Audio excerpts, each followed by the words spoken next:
And good morning, everyone. Welcome to our South Sound Chamber of Commerce legislative event. My name is Andrea Ray, and as the President CEO of the Seattle Southside Chamber, we are thrilled to be a coalition member and are happy that you're able to join us today. This copyrighted virtual event is presented by the South Sound Chambers of Commerce Legislative Coalition and may not be reproduced or retransmitted in any form without the express written consent of the coalition. I think by now many of us are familiar with Zoom functions. This is a webinar, and as an attendee, you will not be able to unmute yourself or share your video or your screen. We do hope that you will utilize the Q&A function when we get to that part of the program to ask questions from our speakers. This webinar is being broadcast now live on Facebook, and we will be recording it as well, so that if you miss part of the event or want to come back and review later, you will be able to do that. And now it is my honor to introduce Terry Davis, the chair of our coalition. Terry, take it away. Thank you, Andrea. Welcome, everybody, to our 2020 version of our legislative event. I'm Terry Davis, president of the South Sound Chambers of Commerce Legislative Coalition, and I'm honored to welcome you. I want to say a special thank you for everyone for continuing to connect with us as we gather in this virtual world. We know that this is not the usual, and I miss that morning traffic getting to Renton or Auburn for this particular event. But we can't go there, and we're going to stay here in the virtual world. The purpose of this event is to gather our membership, our business partners, and our local and state elected officials to set the stage for the upcoming legislative session. As I look back over the years, no legislative session starts without many challenges at hand, and this year is no exception. The COVID-19 crisis has flipped this state from a budget surplus to a deficit situation. Now, I've been in this coalition for a long time. We were founded in 2006. This really reminds me of how we entered the 2009 session. At that time, it was the Great Recession, and the conversations were about priorities of government and how to balance key decisions for responding to this crisis. Now is no different. For the business community, we are the key driver behind the state's ability to recover, whether through economic growth or someone saying, hey, let's just charge and add more taxes to help us overcome. So it's vitally important that we're involved in the decisions being made at the state level. For any new proposed funding solutions, it needs to be fair and equitable for us to make sure that we can thrive as a business community. Now, last year, I remember us focused on a transportation funding crisis of a different sort. Do you remember Initiative 976? Well, the Supreme Court has eliminated that for now, but COVID still leaves major funding questions for transportation investment. Here's a fact for you. As we're still sitting here in the virtual world, our business communities are still dependent upon the transportation systems. I traveled to Burlington yesterday, and I was on 167 and 405. Those facilities are still backed up and need investment. So we need to ensure that our South Sound transportation priorities remain at the top and don't fade to the background or get overridden by other projects. The South Sound is the economic engine of the Puget Sound region and the state of Washington. We must see that our gateway projects are completed between our two ports so that they can compete and that our business community can thrive. These challenges and many more continue to drive home the priority for the South Sound Coalition to be present and engaged. This is why we gather, and this is why the South Sound needs to stay unified to ensure we have a strong message when we go to Olympia, even in a virtual world. All right, so moving forward, I want to showcase a little bit of what we have in store for today. I'm going to continue with a little bit more of the welcome and introduce our sponsors and our elected officials. We're going to move then to our 2021 legislative priorities. We're going to hear from our keynote, current Congressman and Lieutenant Governor-elect Denny Heck. And then we're going to have two panels for you this morning, one on economic recovery and transportation. Now, the South Sound Chambers of Commerce Legislative Coalition, again, was founded in 2006. We are right smack dab between the two ports of Seattle and Tacoma. And so our membership consists of the Auburn area Chamber of Commerce, Fife, Milton, Edgewood, Kent, Puyallup, Sumner, Seattle, Southside, and Renton remains to be a friend of the coalition. This is the South Sound Coalition. Thank you for the members of the chambers and their board leadership for your continued support and engagement on our efforts. For our sponsors this morning, I want to start with our media sponsor, South King Media. This event doesn't happen without an expert helping making sure that my face remains on your screens throughout. So thank you, Scott, for being a great partner in us and in helping us move this event forward. Next, I want to recognize our business partners and community partners. I'm going to start today with our presenting sponsor is Comcast NBC Universal. Our investing sponsors is Seattle King County Realtors, Boeing, and our supporting sponsors, City of Auburn and Puget Sound Energy. All of these businesses and communities have been involved with this coalition from the beginning. So I appreciate your continued support. We do have some videos to showcase for those sponsors that we'll be showing for them. Now I'm going to take off my coalition hat and I'm going to put on my Comcast hat because I'm honored to also represent Comcast in leading our sponsorship and support for this coalition. The COVID-19 crisis has showcased many community needs to overcome. For Comcast, we are ensuring that our customers stay connected to what matters in their lives every single day. However, we know that there are many communities throughout our service territory that struggle with that connection. So we have really focused and brought and enhanced our digital divide adoption program, Internet Essentials, to help those low-income communities, those family members, stay connected with their communities and also their schools. We partnered with many school districts, including the Office of State of Public Instruction, to bring about partnerships to help them also pay for those services. I'm proud that earlier this week that we extended all of our covert efforts on this digital adoption program through the end of June 2021 to ensure that connectivity opportunity continues. Now, in addition to our digital adoption program, we know that the BIPOC small business community has been decimated by COVID. And we have brought about a new program called Comcast Rise to help those business owners specifically. So Rise offers BIPOC business owners complimentary marketing and technology supports to alleviate the impact of COVID. This support may include things like media placement, consultations, creative production services, and computer equipment or connectivity. In some cases, we'll be offering small business grants as well. If you know of a BIPOC business owner that is struggling and that you would like to help them apply, please direct them to the Comcast Rise website at www.comcastrise.com. I want to showcase a short video on this program specifically. This will be a big focus for us in 2021. Thank you.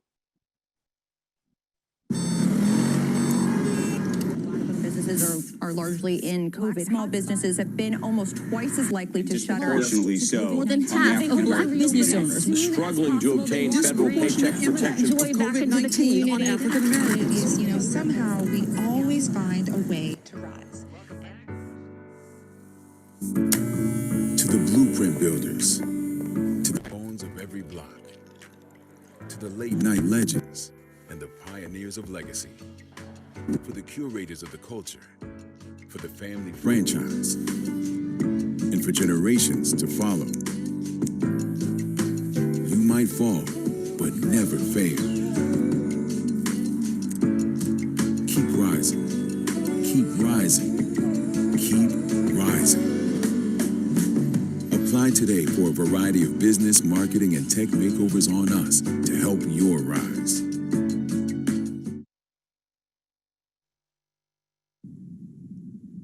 Good morning. I'm Lynn Sanborn with Windermere Real Estate, and I have the privilege of serving as a 2021 president for our 7,000 members of Seattle King County Realtors. Our realtors have been sponsors of the South Sound Chamber's annual legislative breakfast from the onset, and we are pleased again to be a sponsor this year. We have shared values, including the belief that quality of life begins with a good job in a company that has a great future, and that home is where that job goes at night. So we appreciate the coalition's recognition of the importance of action to ensure our communities have enough housing for everybody who needs a place to live and at prices they can afford. We expect that this is going to be a challenging session for everyone. But we look forward to working with our elected officials, our chamber colleagues, and other stakeholders to achieve economic recovery and quality of life for the communities that we all call home. On behalf of the realtors, thank you for being here this morning.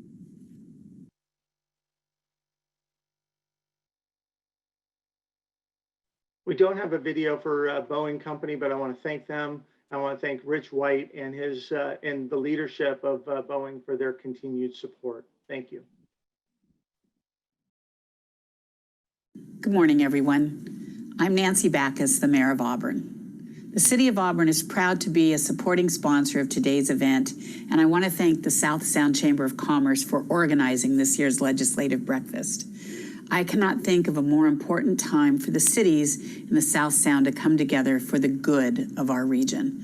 It is imperative that we stand alongside our local businesses as elected leaders, chambers of commerce, and residents to ensure that we see our communities to the other side of this pandemic.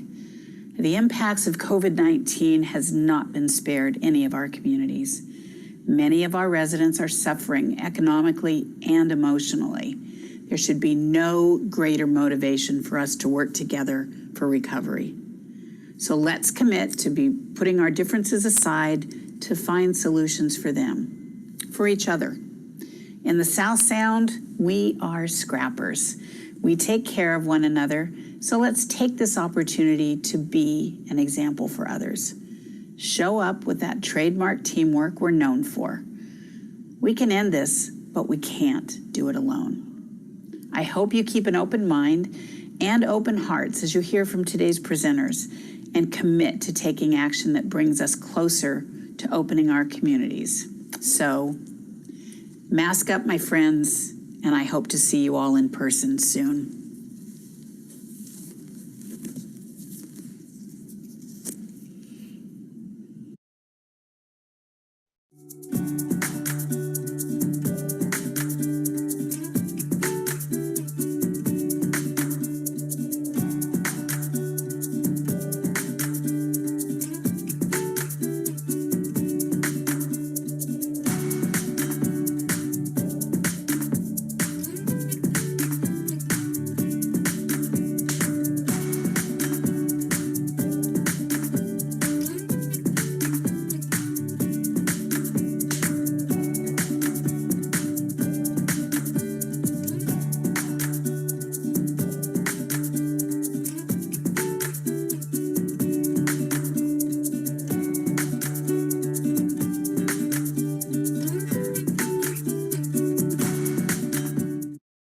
thank you again to our sponsors. Now, just like having a strong media partner helps ensure that this program kicks off, it is vital that we also have a strong executive partner. And I want to recognize Andrea Ray and the Seattle Southside Chamber for helping us, the coalition, bring this event about. This program doesn't happen overnight. And as the leader of the coalition, I want to say thank you to Andrea and her team for leading and executing today's event. Now, for the elected officials. Now, you're going to hear from a number of elected officials, and we'll recognize them from their panel participation. But I miss being able to see everybody's names and faces in a live environment. But we appreciate your understanding of how we need to do this in a virtual world. So on the screen are those elected officials we know that registered. However, we know that you may have been late in registering, or maybe you're joining us on Facebook. So just know that if you're not listed on the screen, we do see you out there. Thank you for your tireless public service and willingness to represent and listen to our needs and priorities. We look forward to partnering with you both at the local, the state, and in some cases, the federal level. So now it is my honor to welcome our lobbyist, Ms. Carolyn Lowe, to help facilitate the remainder of the agenda for us. Carolyn is a critical link in Olympia for this coalition. She helps us stay focused on the important issues that are impacting our priorities. I want to recognize and thank her for her continued dedication to the South Sound Coalition. Carolyn, take it away. All right, thank you, Terry. Welcome everybody, good morning. I'm of course gonna be one of those people that has to apologize up front in the event that one of my big 3 dogs starts to bark. So I've got them as muted as I possibly can. It's really a pleasure to be here. I wish I could be with all of you in person. It's really a little different to talk just to my computer screen, as you probably are all aware after 9 months of doing this. But I do want to make sure the South Sound Chamber of Commerce Legislative Coalition is still active and going, and has been actively over the interim discussing priorities going into the 2021 legislative session that I'm going to highlight currently. First of all, transportation. Transportation infrastructure continues to be the #1 reason for the South Sound Chamber of Commerce Legislative Coalition to exist. It's why they started. And it's a key in the minds of all of the chambers that are part of this to the economic development and revitalization of the region. And particularly now, in 2015, we passed the package that included the Puget Sound Gateway projects and others. But because we still have significant volume of transport and traffic through our region, it is important to continue to look at this region as the gateway through to a lot of other parts of the state, including Eastern Washington and in the north parts of the states and south parts of the states from our ports and up and down as part of a major part of I-5 with connecting highways to all different areas where we have significant amount of commerce and construction and residential housing as well. So it's important to make sure that we continue to focus on this and transportation in our region, because it's really important for creating jobs. It's really important for relieving congestion to enhance that commerce. And particularly important for future growth, because we think that once that we're done with COVID, you're going to see our region start to explode again as an important part of this state. We also want to make sure we continue to fund those South Sound infrastructure projects. As Terry said, we're doing the budget crisis, and with what's happening in transportation right now, there's a lot of concern about the funding of those projects. We want to keep the projects that are in place going. And if there's any attempt, last year, the legislature actually enhanced and sped up some of these projects in the gateway. We think it's important, if there's any opportunities to do that again, to do that. The faster they're completed, the faster we can utilize those projects for our economic growth and bringing more revenue to the state. We also want to make sure that everybody does realize, as I've said before, we are a hub. I often joke with legislators You can't get anywhere in the state pretty much without driving through the South Sound Chamber area. It's very, very difficult to not go through one of our areas, cities, or just even in the region. And saying it has a lot of warehouses and distribution because of the ports of Seattle, because the airport is located there, and because you have connections to I-5, I-405, I-90, and 167 right here in this region. So transportation is a huge part of this coalition. Our priorities remain very much the same in focusing and making sure, while we understand there are other parts of the state, we also are going to continue to make sure that legislators understand the importance of this region to all those other parts of the state. Next slide. Budget and taxes, always a fun one. We as a Chamber of Commerce Coalition are very aware of the need to fund and what it takes to fund projects and services and things that are needed. But we also are very cognizant of the impact of those taxes and what's happening with budgets on the businesses and the people that provide the revenue. So we want to make sure that, first of all, there's a really good discussion about how can we balance budgets and move forward without tax increases. We understand that there's a lot of proposals out there for tax increases and new revenue, but we hope that the first discussion is how can we do this without tax increases. We think this will make sure that the highest priorities are funded, that we're focusing, for us, it's what impacts and what benefits South Sound citizens. And the other thing is right now in particular, what's going to have the most impact and benefit on economic development. We also want to make sure our state remains competitive as we come out of the COVID crisis. We want to make sure we're able to attract businesses. We want to make sure we're able to retain those businesses and keep them here, because retaining and attracting those businesses and making sure that they've got the money to provide to put it back into their businesses will help create more jobs. And it's so we really are asking legislators this year to balance that. Really look at, don't go right in and say, we just need more revenue. Please have the discussion, involve our coalition members and have the discussion about how can we do this without tax increases? Is there a pathway?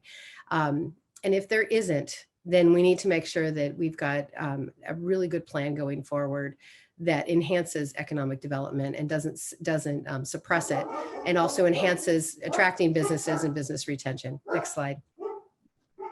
And I'm sorry, I didn't have anything else I could do with them. So the next thing is of course, with everything, small businesses are really, everybody likes to say they're the backbone of the economy. They truly are. You get your best job growth in a state or anywhere by making sure that you've got 1,000 small businesses hiring 1 or 2 people, as opposed to just trying to have one business hire 1,000 people. You're going to have, if you can get those small businesses hiring 1 or 2 every year or every few years, even it might not sound like much, but the reality is that is a structure that remains in place often even during recessions. And so those jobs don't go away. It is how you create that base to create jobs. So it's really important as you're making decisions to look at, really listen to what impacts small businesses, what's going to have the most impact on those small businesses.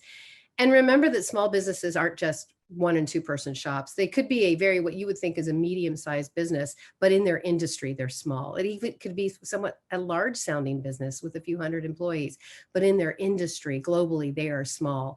And it's taking a look at that and making sure that we're not overburdening them and creating a situation where they're not able to stay competitive with their larger competitors. We also want to make sure we're looking at reducing unnecessary regulations and avoiding new tax burdens.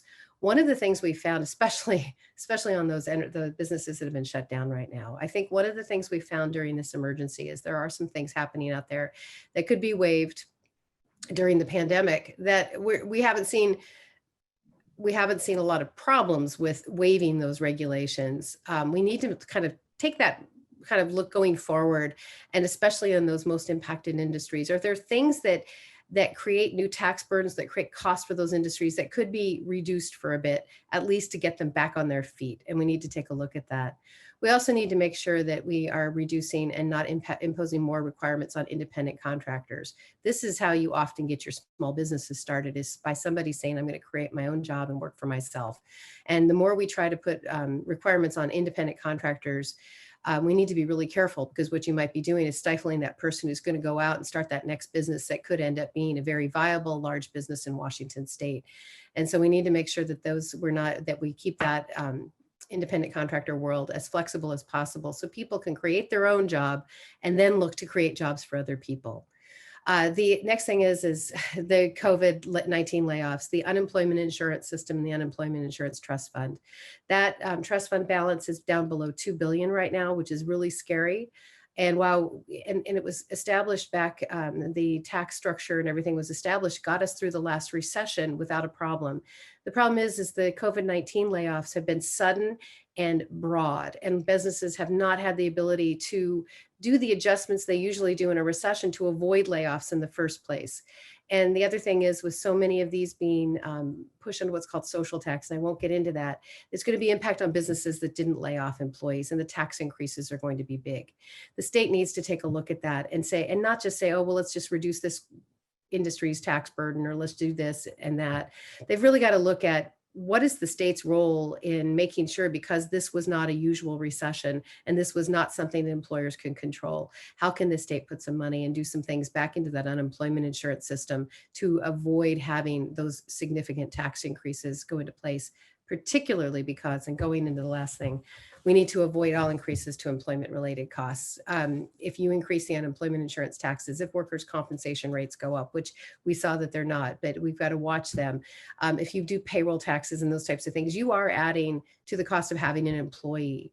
And depending on where that business is in their structure, in their financial situation, if you add to the cost of having an employee, you might not see layoffs, but what you might see is a stifling of job growth at a time when we need job growth to occur. And so we need to make sure that we're really cognizant of what are we doing to employment related costs and what it means to hire an employee. Next slide. Climate change. This is a fun one. Nobody in the coalition says climate change doesn't exist, but we do think that there needs to be some ways to address it that are cognizant of how we move into transitions without hurting industry.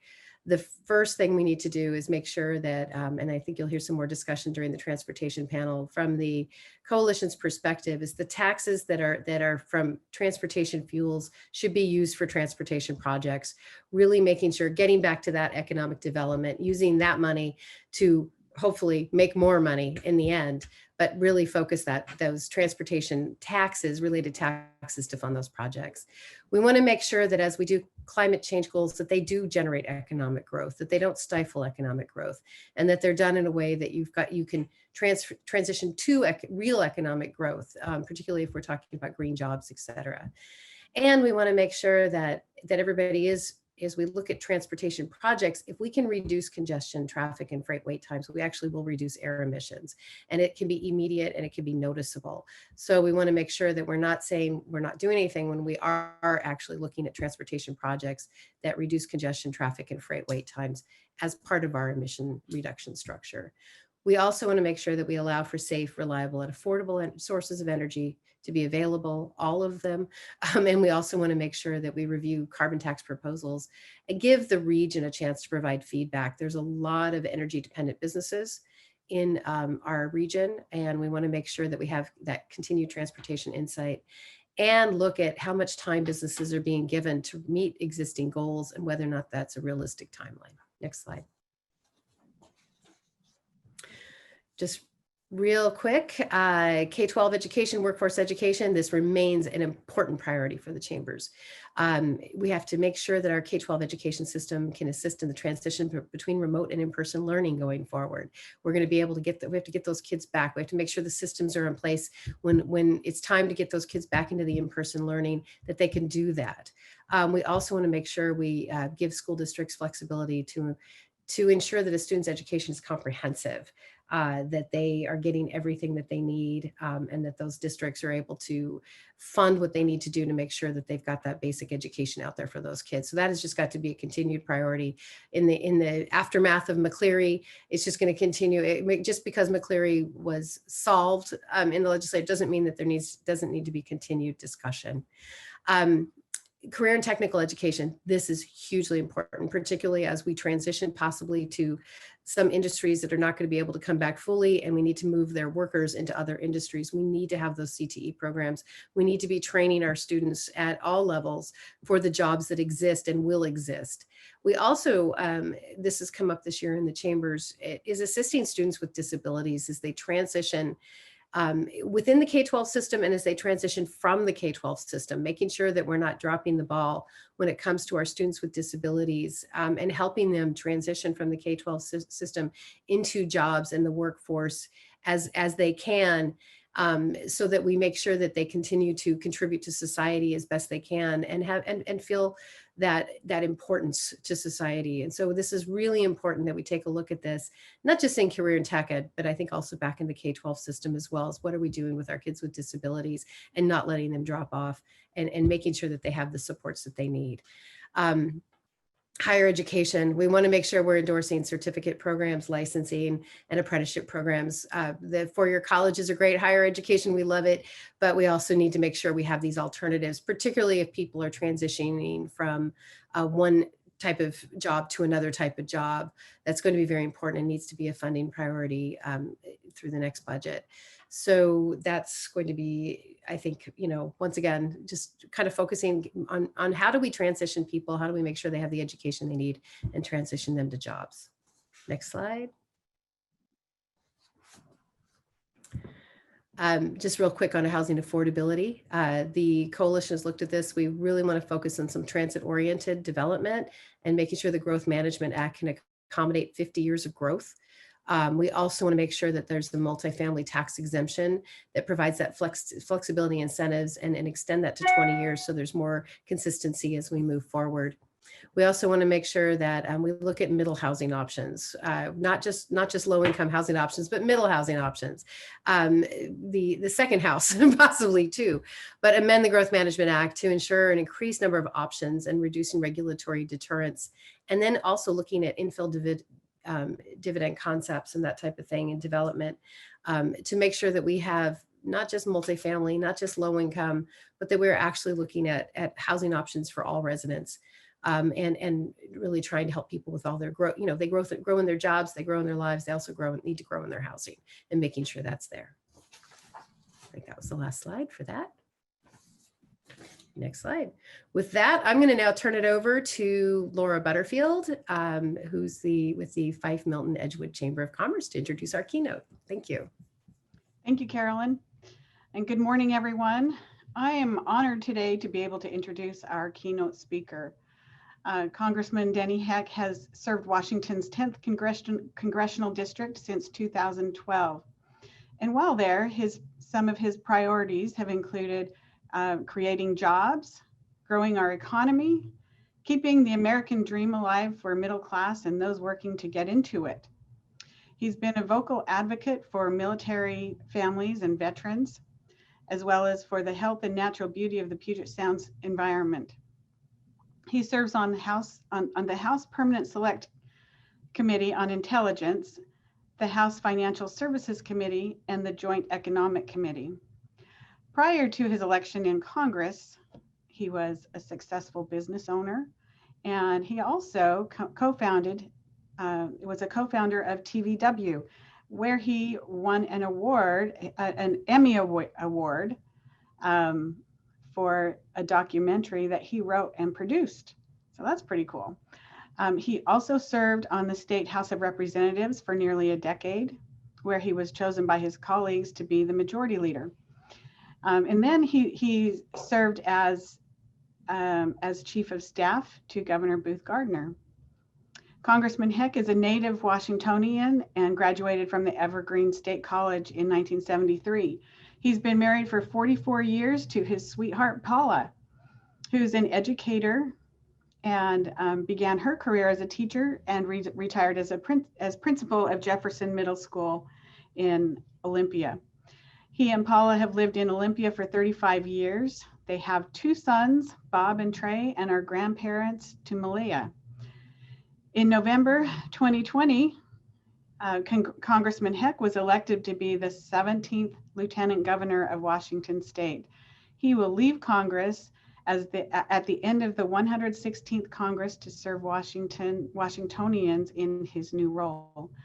And on a personal note, I just want to add that I have truly come to know and care about Congressman Heck and see how much he cares about the people in his district in Washington State.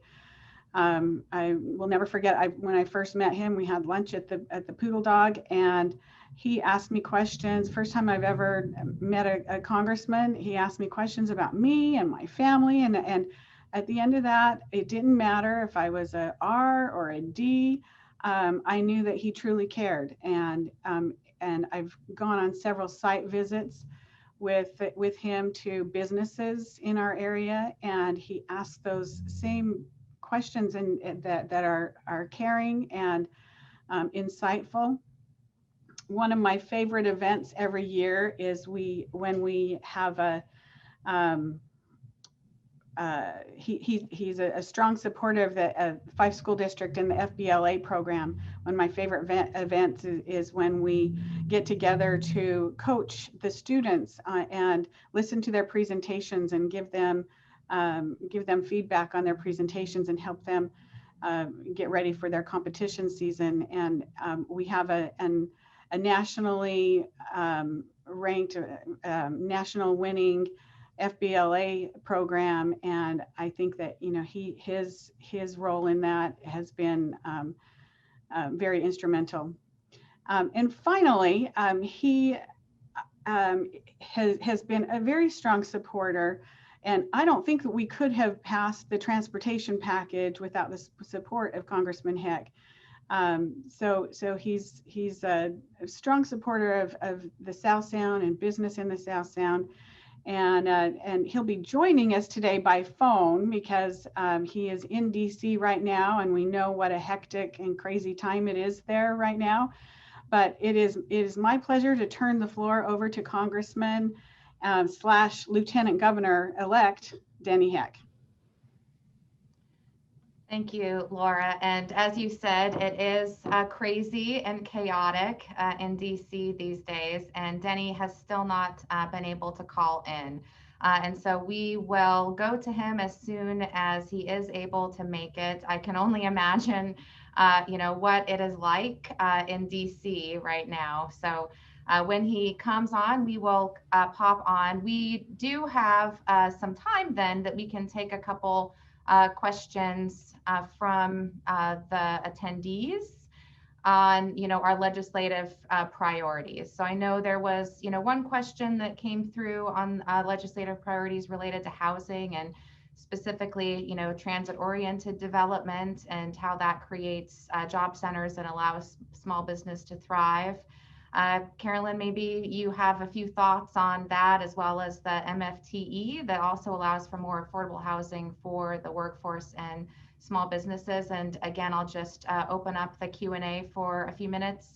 If any of our attendees do have any questions about our legislative priorities, you can go ahead and type those into the Q&A, and we will get to those hopefully if we have time. So I'll turn it back over to you, Carolyn. Okay, sure. Yeah, so the transit-oriented development, I think from the chamber perspective right now is looking at the fact that under the Growth Management Act, the comprehensive plans only accommodate growth for a 20-year growth planning period. And we think that probably to be more accurate, particularly considering the timelines of transit projects and some of the transportation projects, it needs to accommodate growth for a 50-year planning period, and that would be more effective in trying to accommodate and make sure that we're doing the right things. And so that 20 years amazingly in a transportation world goes by very quickly, and things change. And so we don't want to get to 20 years from now and say, okay, now we need to do some new things. We think if we could have a 50-year outlook and do some modeling in that respect, you'd actually have more effective transit-oriented development. So if people have ideas, send them to their chamber. And if you do that, then we can add those into the discussions as we're talking with legislators. Perfect. And I am seeing that the congressman, has joined by the phone. And so I'm going to ask our amazing producer, Scott Schaefer, if you can go ahead and promote the congressman at this time, and we'll open the floor to him. Well, thank you. And I apologize for my tardiness. I literally just walked out of the building having voted, and on the way out, it got a little bit delayed. There are several members who are going to vote proxy next week when presumably we'll enact the omnibus budget bills and the COVID relief package. Knock on wood, fingers crossed that we finally step up and do the right thing in that regard. And so there are a lot of goodbyes being extended to me from people that I may very well never see again in my life, as a matter of fact. A little bit of emotional kind of a separation there in many regards. So, look, the first thing I want to do is thank you all for the great working relationship over the last 8 years. And Laura, and to you in particular, I treasure you. Thank you so much. Most of you know that I came from the private sector immediately prior to being elected to Congress. And as a consequence, I just have to say that one of the favorite parts of my job has always been visiting local businesses and learning about their challenges, learning about their ideas for growth, and just in general, learning how it is that they undertook their business.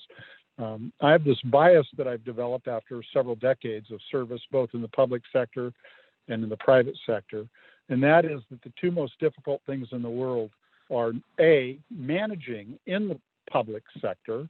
The reason for that being that the truth of the matter is people who manage in the public sector have to manage across a lot of conflicting values, both in law and in expectation on the part of constituents.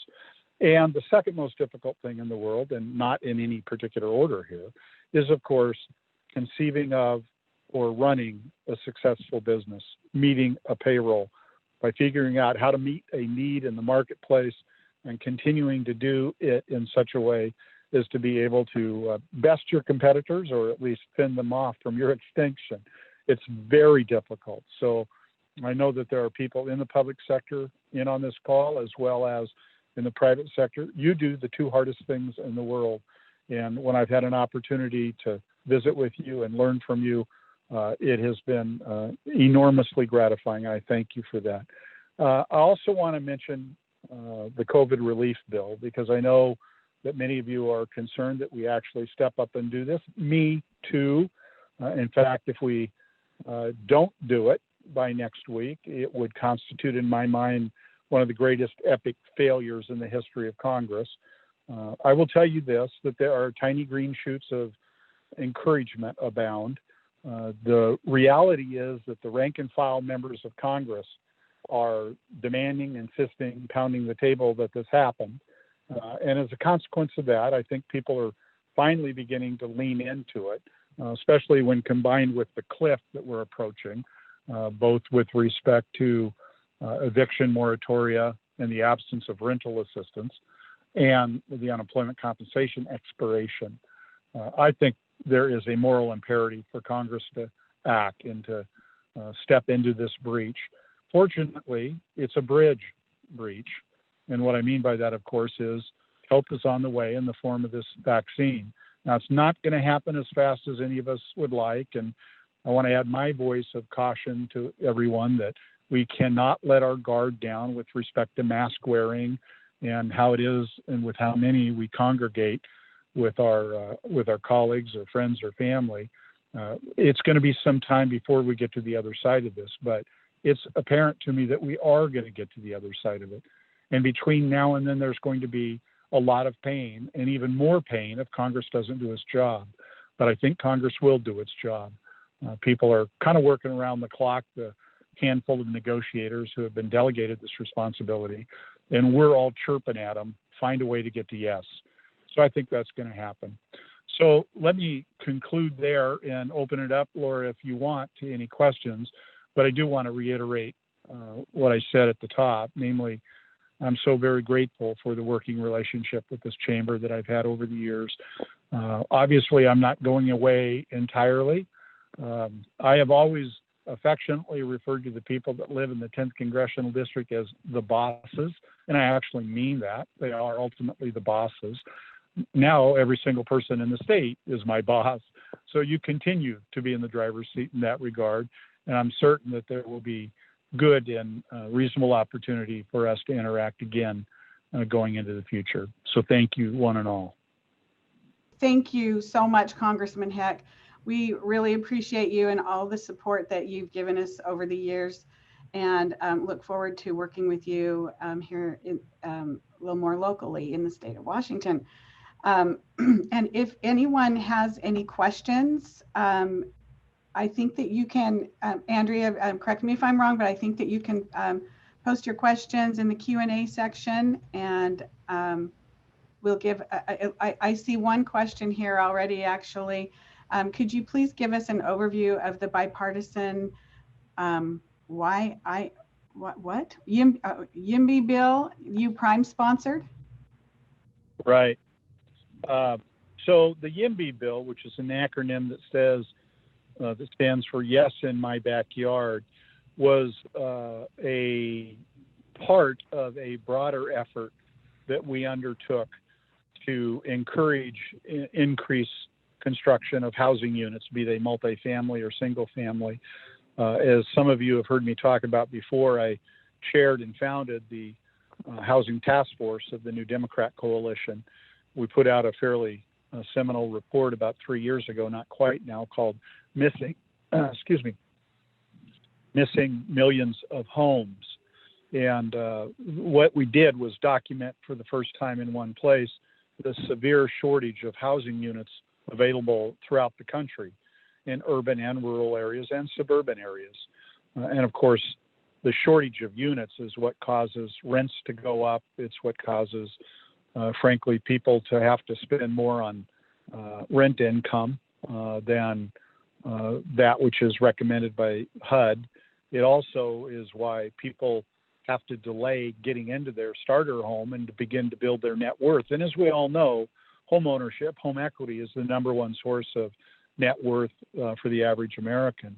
So we attacked this along a variety of fronts, one of which was the YIMBY bill. And basically this said that when municipalities applied for grants, they had to report pretty clearly what their policies were with respect to zoning that would enable increased construction. That's kind of the short version of it. Basically, it's a bill that says we need to build more houses, and municipalities need to be a little bit more transparent about how it is they're helping that to happen. Okay, thank you. Next question is from Derek Speck, and he asks, what is your prediction for a federal package to include another extension for unemployment benefits? Oh, 100%. Assuming we get a package, there's not really much doubt in my mind that it'll have unemployment compensation extension. The question really is how much is it and for how long?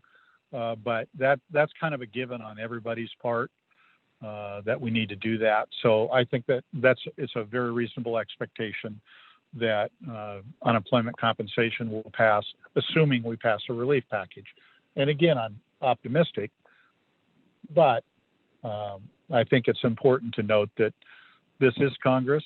They're capable of, on the one hand, great heroic action, on the other hand, complete asininity and incompetence. But I'm betting on the former.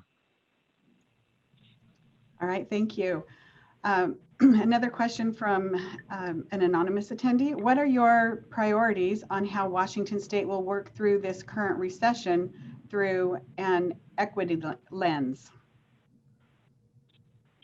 So I'm actually quite optimistic that these way overdue issues relating to equity are going to be seriously addressed by the state legislature this time.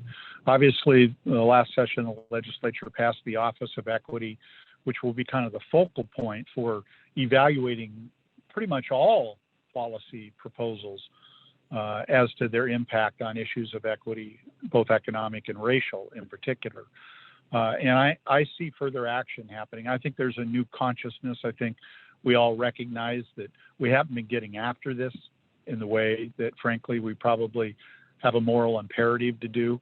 So I think you're going to see that consideration being made with everything that comes before the legislature. The question will be asked, the question will be debated and deliberated upon. How does this impact issues of racial equity? So I'm very optimistic about this policy set in the January session. Now, let me say something about January. As you all know, in my new role as Lieutenant Governor, I am by Constitution the President of the State Senate, the presiding officer. And so we've been working real hard to get ready for opening day in a lot of different ways. But you need to know that the State Senate, and I think to a very similar degree, the State House is committed to doing this on a virtual basis. because of the COVID considerations. What that means in the state Senate, for example, is that as of the present, they're not anticipating allowing more than 25 people into the chamber, including staff and members and a handful of designated press members.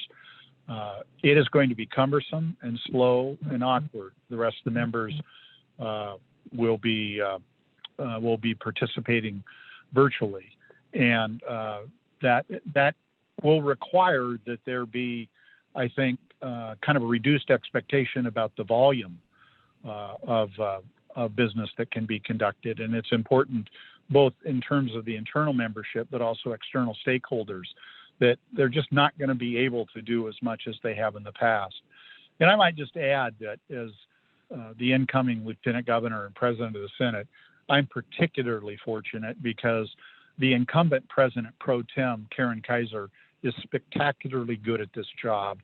And I'm looking forward to learning from her and working with her. And I will always feel comfortable that if it's time for me to take a bathroom break, the gavel will be in the hands of somebody even more competent than me. All right. Well, that's all the time we have for questions. Oh, actually, I do have one last question for you. In your role as Lieutenant Governor, will you still be continuing your work with the 5FBLA program? I so enjoyed working with the future business leaders, as you know, Laura, and I'm not sure how I could ever say no if I was asked again. Well, that's good news. And we will let you go park. Thank you so much again.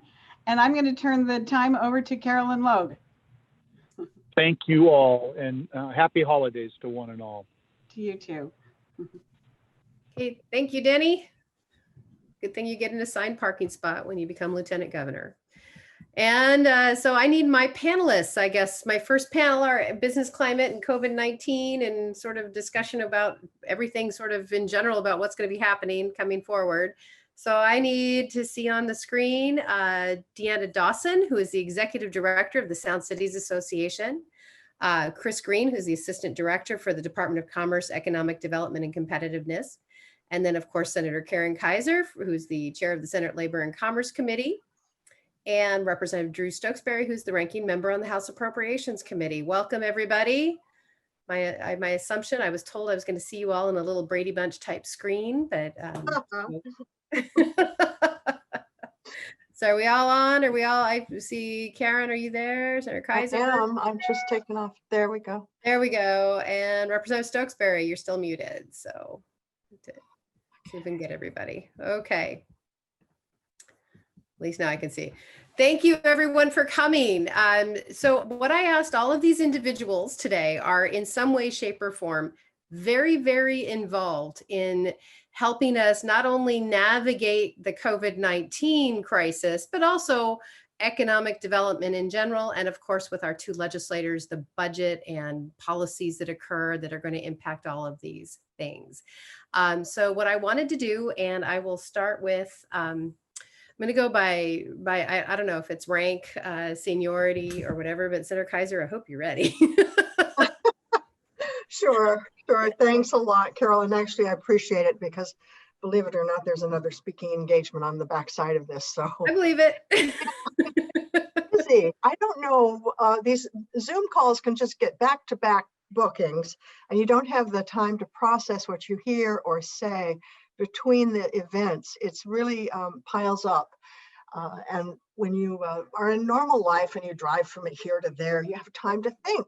Yeah. Time to think is one of the most precious things we have, I believe, at this point. Never thought you'd say you missed your commute, huh? Exactly. It's quite bizarre. And our times are bizarre. Our budget is bizarre. Yep. I'm looking forward to the end of 2020. I'll just say that. I'm looking forward to the interesting 2021 session. There's several things to talk about. I'll touch a little bit on the budget. The budget is not as bad as we had expected it would be. And that's the good news.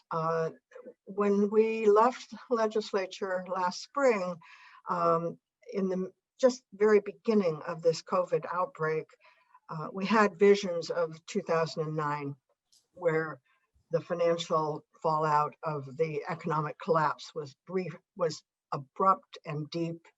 And we thought that would happen again. We had an abrupt, deep decline again, but we in mid-summer started seeing a real turnaround economically in revenue, which was stabilizing and encouraging. A large part of it, I believe, was the Congress's action on the CARES Act and the federal stimulus dollars that came in. I do know absolutely that the unemployment increment of $600 a week helped people not only take care of their costs, but also helped our economy stabilize. So midsummer, we saw things not quite so dark. And the forecast was that we still had a problem and a deficit. In November, the deficit pretty much disappeared in terms of this upcoming budget, the biennial budget. So we are facing not the kind of crisis that we had in 2009. And I don't know how many of you lived through 2009, but I'm not going to do that again. We did that all cuts budget in 2009, and we devastated things like mental health, higher education, childcare, TANF, substance abuse. We still aren't back to the 2008 levels for TANF or substance abuse programs that we had. Mental health just got back to the levels we had in 2008, just a couple of years ago. So those devastating cuts now haunt us because we have a crisis in mental health, we have a crisis in homelessness, we have a crisis in childcare, and all kinds of other ways that we undercut our economy and our infrastructure of services for people with an all cuts budget in 2009, well, in 2010 and 2011. And between those 3 years, we cut a huge amount from our budget, over $10 billion. So going into this next budget, I don't see the kind of cuts coming that we saw in 2009. And I do think we may see a lot of interest in making our current revenue system more fair, more equitable. You know, it's often called an upside down tax system, where lower income people pay a much larger proportion of their income in state and local taxes than high income people do. So that is going to have a lot of attention in the next session, I believe. My particular focus is on two very big programs that the state runs that have huge effects on employers and employees. One is unemployment insurance, and the other is our workers' compensation program. And both of them have survived this horrible year, and it's been quite horrible. The unemployment insurance program is an insurance program. Employers pay a premium, and the benefits are paid out when someone gets laid off that is employed by that employer. We have a couple of things that have really hit us pretty hard with having more and more people in the so-called gig economy. Nobody's paying a premium for them. Nobody is paying a dime. And so they're in a limbo land as far as benefits are concerned. Right now, they're getting benefits that are federally funded. If Congress extends unemployment, the question is whether they'll extend it to the gig workers again. That's an open question. We'll see what comes out of Congress. The other thing about the unemployment insurance system is, since it's an insurance system, it's just like car insurance. When you have an accident, your car insurance premium goes up. For employers, this means that because we've had so many layoffs this year, the hike in premiums is looking really steep for certain sectors. This particular COVID event has been very unequal in who's been harmed. The hospitality industry is devastated. Restaurants, hotels, horribly devastated. Aviation, devastated. Small retail, devastated. Large retail like Amazon and Costco, they're just fine. Kroger, great profits. But the small retailers are closing their doors. Arts, live arts, and entertainment are devastated. So certain sectors are doing awful. Other sectors are booming. So it's very unequal in our whole economy. This means that the unemployment premiums are very unequal too, and we have to figure out a way to smooth them. So I'm working with all parties, including the business sector, labor, and the House and the governor, and of course, Employment Security Department, to come up with a package that we can pass early in the 2021 session to avoid huge spikes in premiums. And that's the first thing, my first goal. What can we do to avoid first this huge spike that's coming our way on experience rating, it's called. The other thing I want to avoid is a bankrupted trust fund. So we have to learn how to pay, figure out a way to pay for those lower premiums and smoothing of the premiums. So those are the balancing dials that we're working to twist this way and that way to see what we can come up with. So that's a huge and important program. And if Congress acts, it will help a lot. We'll see what happens. The other huge important program is workers' compensation, also an insurance program. It's called industrial insurance. And similarly, the premiums on that, as you said, this year they came out as a flat premium, but not entirely, because they actually, just as a case in point of how things can be adjusted, they took Amazon fulfillment centers out of the warehouse sector and gave them their own sector. By doing that, the Amazon occupational injuries are different and at a higher rate actually than in the other warehouses that are operating. I happen to represent the city of Kent. We have a fulfillment center and we have a lot of warehouses. And a lot of our warehouse companies were very unhappy that their experience rating was going up because of the occupational injuries in the fulfillment center. That's been adjusted, and we'll see what happens with that. But overall, the premiums for workers' compensation will remain flat for most employers. Workers' compensation also provides for a couple of benefits that I'm looking at through a bill I call HELSA, which is kind of like my old Norwegian aunt. HELSA stands for Health Emergency Labor Standards Act. HELSA is a bill, and it's kind of omnibus bill on occupational safety issues. And one of the key issues is to look at the issue of presumptive workers' compensation coverage. By putting that in place for frontline low-wage workers who are interacting with the public, we are able to take a big amount of anxiety out of the workplace. So many people are afraid of going to work these days, afraid of catching COVID on the job. What would they do if they caught it, if they don't have health insurance, if they don't have any income? What do they do? If they have a presumptive coverage for workers' compensation, they don't have to worry about it. And that takes a huge worry off the table for a lot of employees. So I could go on for hours, but I'm going to stop there because we have other people to talk. So yeah. We'll be back for some Q&A. Trust me, I've been taking some notes. So Representative Stokesbury, I see you there. Are you ready to unmute and tell us a little bit about what you see happening from, particularly since you're on the budget committee and some of the discussions and things and what you see happening this session? Yeah, well, thanks, Carolyn, and thanks to everybody else for having me and for joining us. Saved me a drive up to Renton, which I suppose I like getting to avoid 167 anytime I can. You know, Senator Kaiser, I think framed some of the issues accurately.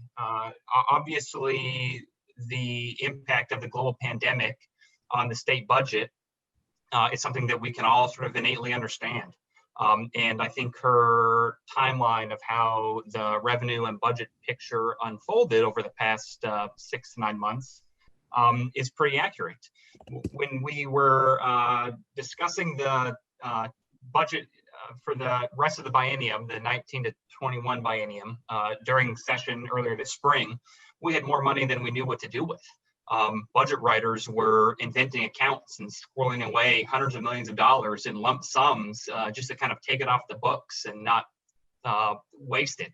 I think we might have differing definitions over what constituted waste, but they at least had some threshold, and money over that threshold they were trying to squirrel away. And as it became clear that COVID was more than just a supply chain disruption, realized that they were going to have to pare back on what was spent.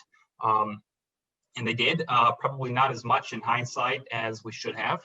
The governor vetoed a handful of items, but again, in hindsight, and frankly at the time, probably not as much as he should have. And then in the summer, we had a revenue forecast come out that showed revenue plummeting by about $6 billion, which is about 10% of our biennial revenue, a little over that. In September, there was a new forecast that showed revenue increasing by a couple $1 billion. And then last month, another forecast showed it increasing as well. One interesting thing to keep in mind, though, is even at the point in time in June when revenue projections were at its lowest, revenue was still going up. It just wasn't going up as quickly as we once thought it might go up. Right now, revenue is increasing at about 4% a year. Relative to last biennium and looking forward to next biennium, we expect that to average out by about 4% a year. And I am certain there are a lot of business owners on this call who would be grateful to have their revenue grow at 4% a year. I'm sure that there are a lot of businesses that were at this meeting last year that don't exist anymore. And they would have existed had their business been able to grow at 4% a year. So I think when we framed the budget discussion around the fact that revenue is still growing, it's just not growing as quickly as we maybe thought it was going to grow at one point in time 2 years ago, the problem becomes maybe a little bit more manageable. As Senator Kaiser pointed out, we're actually no longer in a deficit situation for the current biennium. We're projected to have a small one for the end of the 21-23 biennium, followed by the 23 to 25 biennium, which we've got to balance over. I was not around during the 2008 recession and its aftermath, so I don't really know exactly what it's like to have to budget during such lean times. But I have been around when we've had McCleary obligations we've had to comply with, and once you have factored those in, even when our economic times were good, we've started session with problem statements that are perhaps bigger than the problem statement we're starting with now. We were able to solve those problems without massive new tax increases, and I'm confident that we can solve this problem without massive new tax increases. We heard during the good times about how the tax code is very regressive and needs to be rebalanced. And all of those conversations, though, the solutions to them involved more revenue. It didn't involve shifting who paid how much and keeping the total whole. It was all a backdoor way of increasing revenue collections overall. And that's what we're seeing again right now. Every proposal I've heard to make revenue more fair might make it more fair depending on who you're talking to, but it objectively, undoubtedly, without question, raises taxes overall. And I think those ought to be two separate conversations. We ought to have a conversation about what tax fairness means, and we ought to have a conversation about the size of the state budget and what the state ought to fund. But those two conversations shouldn't be wrapped up into one another. They should, if the virtues of each one is strong enough, they should be able to stand on their own merit. And too often, only one is argued and the other is assumed. I would point out that we have a tool to make the tax code more fair. It's one that I have attempted to fund for each of the last 2 years, has been rejected by the majority party, and it's one that I hope will be accepted finally this year, but that's the Working Families Tax Credit. It is a tool that has been on the state's books in statute for about 6 or 10 years, but has not once been funded by the majority. That is a way to piggyback off of the federal earned income tax credit and provide low-income working Washingtonians with extra cash in their pocket. One of the two reasons our tax code is unfair by certain calculations is because we have a high sales tax rate. Offering working families who still earn low wages a huge sales tax rebate is a way to unregressivize that tax structure without raising anybody else's taxes. It incentivizes work. It allows individuals the ability to choose where they want to direct their dollars rather than having to have the government tell them what kind of expenses and services they're going to get or qualify for. You know, I think it's time for the legislature, far past time for the legislature, to actually take funding this seriously and not just be a rhetorical talking point that never gets funded. It's also, you know, this being a group of business owners, as Senator Kaiser pointed out, we're all very concerned about unemployment insurance. I am looking for solutions as well. This is a thing that I think legislators, unfortunately, don't really understand because it happens at the administrative level. We never have to pass a law that sets UI rates. It's not part of the budget. It doesn't go in the general fund. And I think, you know, unless you are deeply involved in the policy like Senator Kaiser is, or you happen to own a business when you're not in the legislature, I think a lot of our colleagues don't really understand what it's like. And I think, unfortunately, there's a lack of understanding that business owners are facing a rate increase of double or triple. Part of that is because coronavirus decimated the economy and required layoffs. Part of it is because the governor has a political appointee who paid $600 million to Nigerian scammers of UI premiums. For some reason, that person still has a job. I can't imagine, Carolyn, if any of the business owners on this call could accidentally send $600 million of their company's money to Nigerian scammers and still have their job. But that is the difference between the private sector and government for you. And that's frankly just unacceptable. It's one thing if businesses are forced to lay off employees because of their poor business planning. It's slightly another thing if there's a global economic recession that causes layoffs. It is in an entirely different universe when the administrator of the fund pays out $500 million to Nigerian scammers and then comes back to the people who fund the fund and say, yeah, we lost some of your money, we need more of it now. That is absolutely unacceptable. And I still cannot believe that 6 months later, nothing has changed.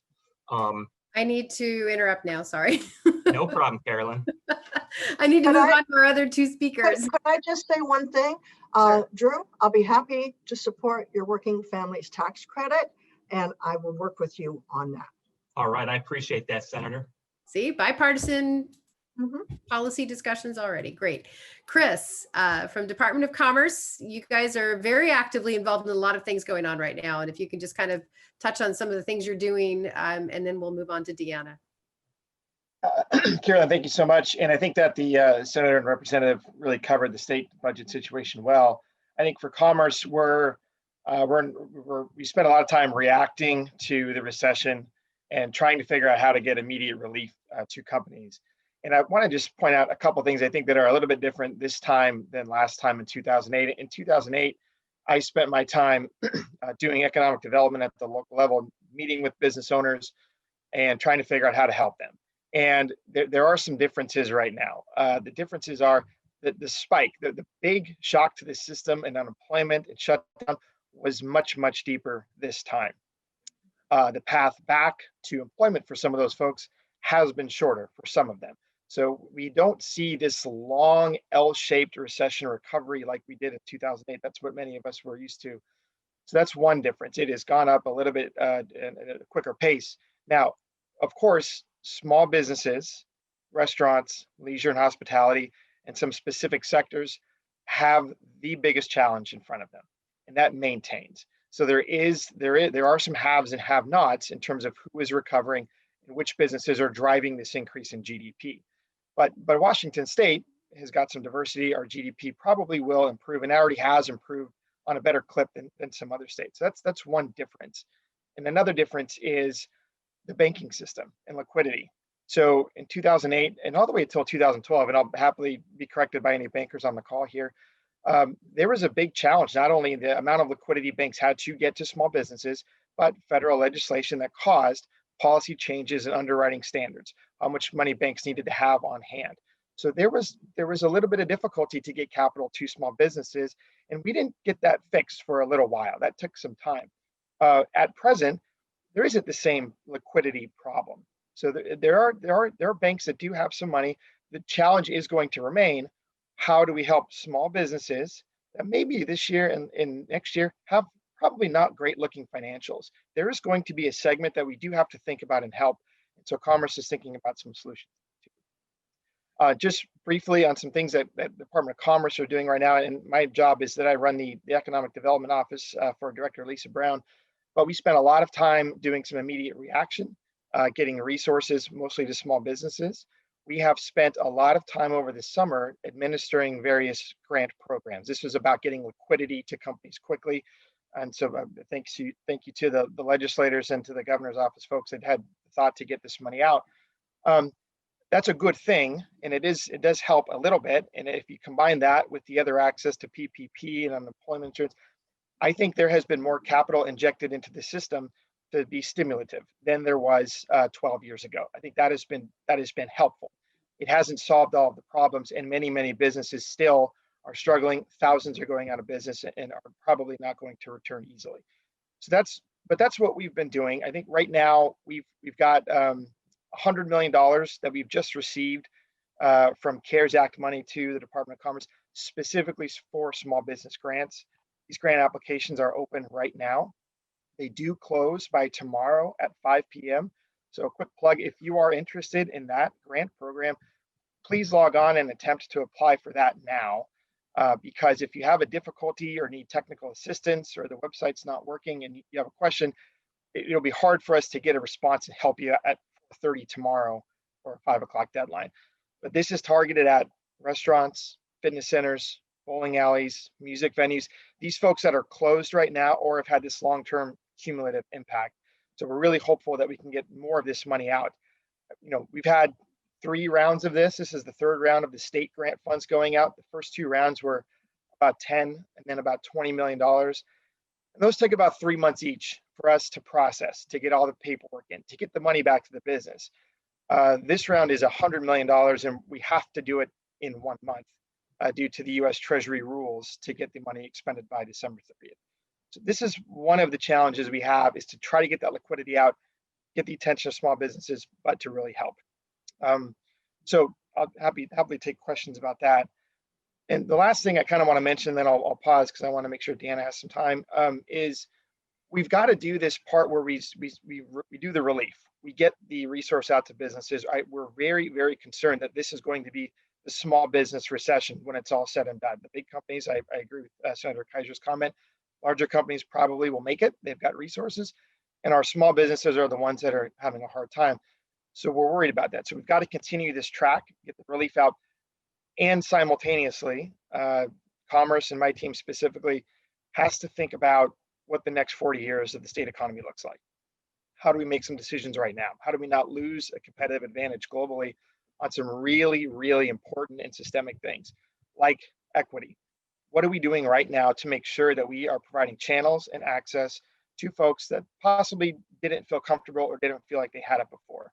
One thing we've done, this predates the COVID period, but the Department of Commerce has created and contracted with a cohort of organizations that are by and for type organizations. So these are ethnic chambers of commerce. These are organizations that serve historically disadvantaged communities. The point of that was pretty simple. It was, let's work with and partner with folks that we think can be trusted messengers to make sure other folks know how to access our programs, know how to access a grant, know how to access business assistance and technical assistance. We started that pre-COVID. We now want to continue to ramp that up. And so we're hoping to continue to do that. We've got about 20 organizations right now that we are working with all across the state. So that's one area. And there's many other things, of course, we want to do as we think about equity, think about fairness.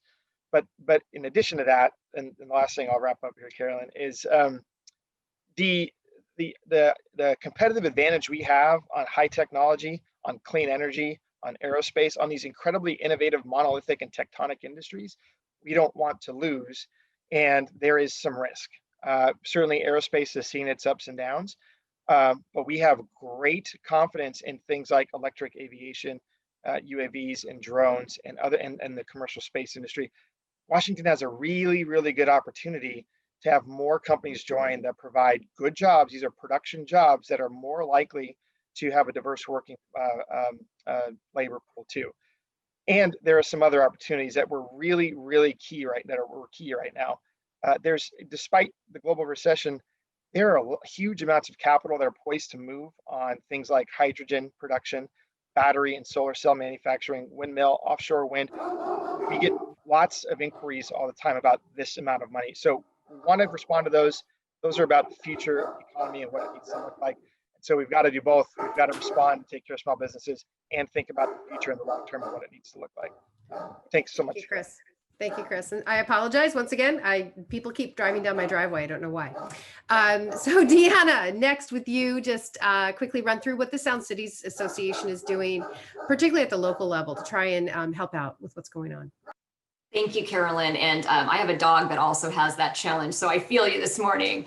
I just want to say thank you to the South Sound Chambers of Commerce Legislative Coalition for inviting us to be here today. Also want to thank Comcast for their sponsorship today and all their work to support South King County. Bridging that digital divide and having better access and equity for broadband services is a key priority for cities. And so we know that Comcast has been a really key partner in that effort.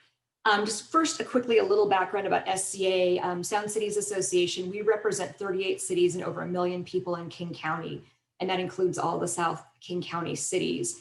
And as Mayor Backus from Auburn noted in her opening video, it's really crucial that cities and the business community be working together to find solutions at this critical time. That's something that I see our cities doing every day, not just during this time of crisis. I know that our South Sound cities see business as a partner. We're also a partner with the state. We did help get some of those CARES dollars out quickly to businesses earlier this year. And so we can be helpful in getting dollars out because we know which businesses are really the heart and soul of our local communities. And so there's a partnership there that we can tap into as well. I want to take just a few minutes to speak about our legislative agenda at SCA this year, and also willing to answer questions too about what we're doing at the local level. But our board's going to adopt our legislative agenda next week. We had our a committee that adopted it yesterday. Some of our principles that we have teed up for this year are about advancing racial equity and social justice, making sure that decision-making can be done at that local level, because we know that one size doesn't fit all, and that when we're making decisions for things that are happening in Seattle or things that are happening in Eastern Washington, that might not work well for South King County. We also see it critical to not eliminate the social safety net. Help for housing, behavioral health, other types of support are more critical now than ever during this time of crisis. And another note that I'll make is we've been talking about comparisons to the 2008 recession. We know we need to protect shared revenues, because one of the ways that the balanced budget came about in 2008, 2009 was by cutting some dollars that went to cities. And so that doesn't help anyone. That just means that it's pushing the buck down further, and cities have to fund things like public safety, parks, roads. And if we cut those things, it's a crisis for everyone. So some of our legislative priorities this year are going to be, really the top priority is about promoting economic recovery, because we do know that businesses, and especially small businesses, are really the heart and soul of our communities, and that if our businesses suffer, our cities suffer. We've got as priorities support for legislation that provides tools and programs for local economic development that will attract, retain, and expand businesses in the region, as well as those workforce education and job training opportunities that were discussed earlier. We also have some specific priorities about supporting local businesses. Like I know the city of Kent is looking for funding for their Meet Me on Meeker project to really better connect residents and those local businesses. We've also got some support among our cities for increment financing tools. And I'd love to hear our legislators on the call speak to the possibility of some of those things like tax increment financing moving forward in this legislative session, because that could be really something that could be a boost and a jolt to the local economy. Housing instability is a crisis, I think, still. And we're really concerned that with the eviction moratorium in place, what's going to happen when that moratorium ends? There's a cliff coming, and we really need some tools at the state level to be able to help address that. A few other things I wanted to note, just some more flexibility for local revenue. So cities can use those tools that they have in more flexible ways right now to keep things moving. That includes support for streamlined sales tax mitigation, especially for cities like Tukwila and Kent. This was actually passed in 2020, but then was later vetoed by the governor in response to the COVID crisis. But the importance of that funding to these local cities is more important now than ever. And we're really hoping to see that come back this year. Investing in infrastructure and transportation is a key priority. I know that transportation is going to be addressed in the next panel, but that's a huge priority for cities as well. And I can speak to some specific projects if people are interested. But other infrastructure is also a key priority for city, and we know it's a job creator too. So investing in infrastructure and full funding for the Public Works Trust Fund is something that we know will create jobs and keep the economy moving. So those are some of our priorities for now, but I'll look forward to Carolyn asking some questions of all of us and hearing from my fellow panelists. Sure. Andrea, I don't know if you can help me now with just monitoring the Q&A. We'll open up, try to see if we can get some questions from the panelists or for the panelists, and we'll try to move this through pretty quickly. We are a little bit over our time, but that's okay. It's been a really great hearing all these different ideas. So I think just real quick until we get a question. So Senator Kaiser, Representative Stokesbury, could you each address the possibility of, and maybe even Chris, if you've got some ideas on the tax increment financing and some of the other things that Deanna brought up. Senator Kaiser, do you want to start, or you unmuted yourself? Any current proposals for tax increment financing? I've looked at them in the past and they did have some issues. And to be honest, it's been a few years, so I don't remember the details, but there were some issues that needed to be ironed out. I am not ideologically opposed to them, but there were some concerns about the method. So let's address that and see where we can go with that. Okay. Senator Kaiser, I know there's a new coalition that's been formed this year that's looking to address some concerns we've heard in past years, so I hope that you will take a fresh look at it. Sure will. Thanks. Representative Stokesbury, anything to add? Yeah, I agree with Deanna in terms of, I think it's a great idea, has a lot of benefits for both cities and the economy. As a guy who doesn't go to Olympia wanting to raise taxes, but wanting to fund services, I think creative solutions like this are the kind of things that we need to make my worldview not explode in my face. And so, I've been a supporter of the idea. I was a co-sponsor, I think, with Representative Sullivan for a couple of his versions last year. We'll support the version this year. I like it in terms of its likelihood to pass. I'm not sure I totally grasp the politics of it in the other caucuses, so I can't really opine on that. But I hope the politics angle gets worked out, because I think it's really good policy. Okay. And maybe just one note there. So in addition to Commerce, I'm also a member of the WIDA organization on their executive committee. They're doing a great job this year of really organizing the debate, working with great partners like the Ports Association. So I expect that they will be more organized and come through with some proposals. And then just in addition on the policy, I'll obviously defer to legislators on the ideology and what's the importance of how do you expend dollars. But what's different now, it's always been the case that every other place does this and we don't. That's always been an argument put forward.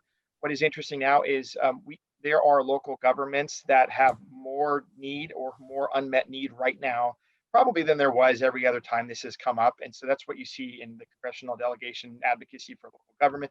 So I think you will hear that more in this debate this year about how this can be a tool to help folks control their own destiny and create some revenue and create jobs. So I hope we hear that debate for our legislators. Okay, thank you. We did have one other question that popped up that came up a little earlier, just a question about whether or not some of, and this is probably for the legislators, just real quick, if you've heard anything about some of the gubernatorial vetoes from last session coming back as priorities for this year. Yes. Okay. Indeed, I have.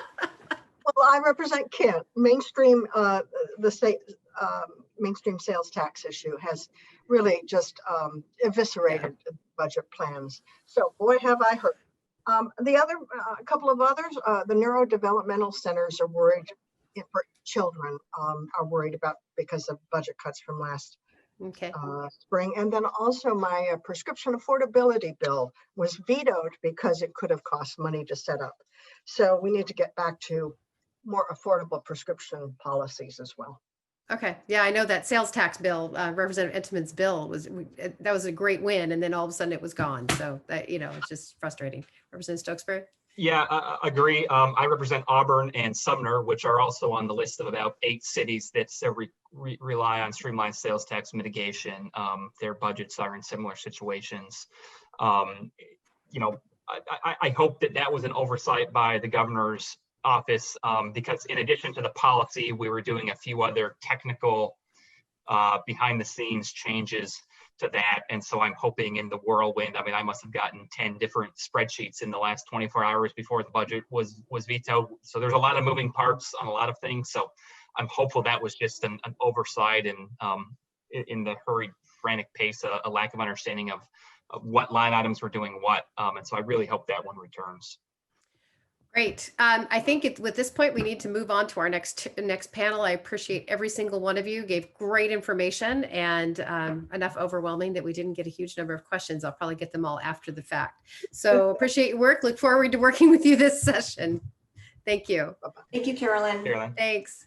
Okay, with that, I'm going to pull up the transportation panel. I think I've got everybody here. I see Senator Curtis King. I see Representative Andrew Barkas. So Senator Curtis King is the ranking on the Senate Transportation Committee. We've got Steve Hobbs, who is the chair, and he will give you a spiel why I just called him Steve.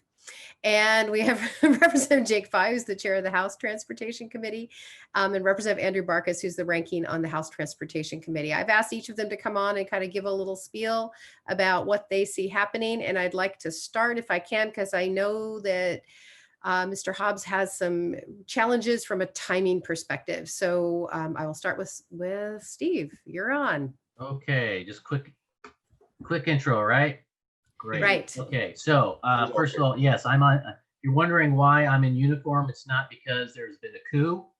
No coup attempt is being made right now. I just happen to be on duty. I'm on orders since April.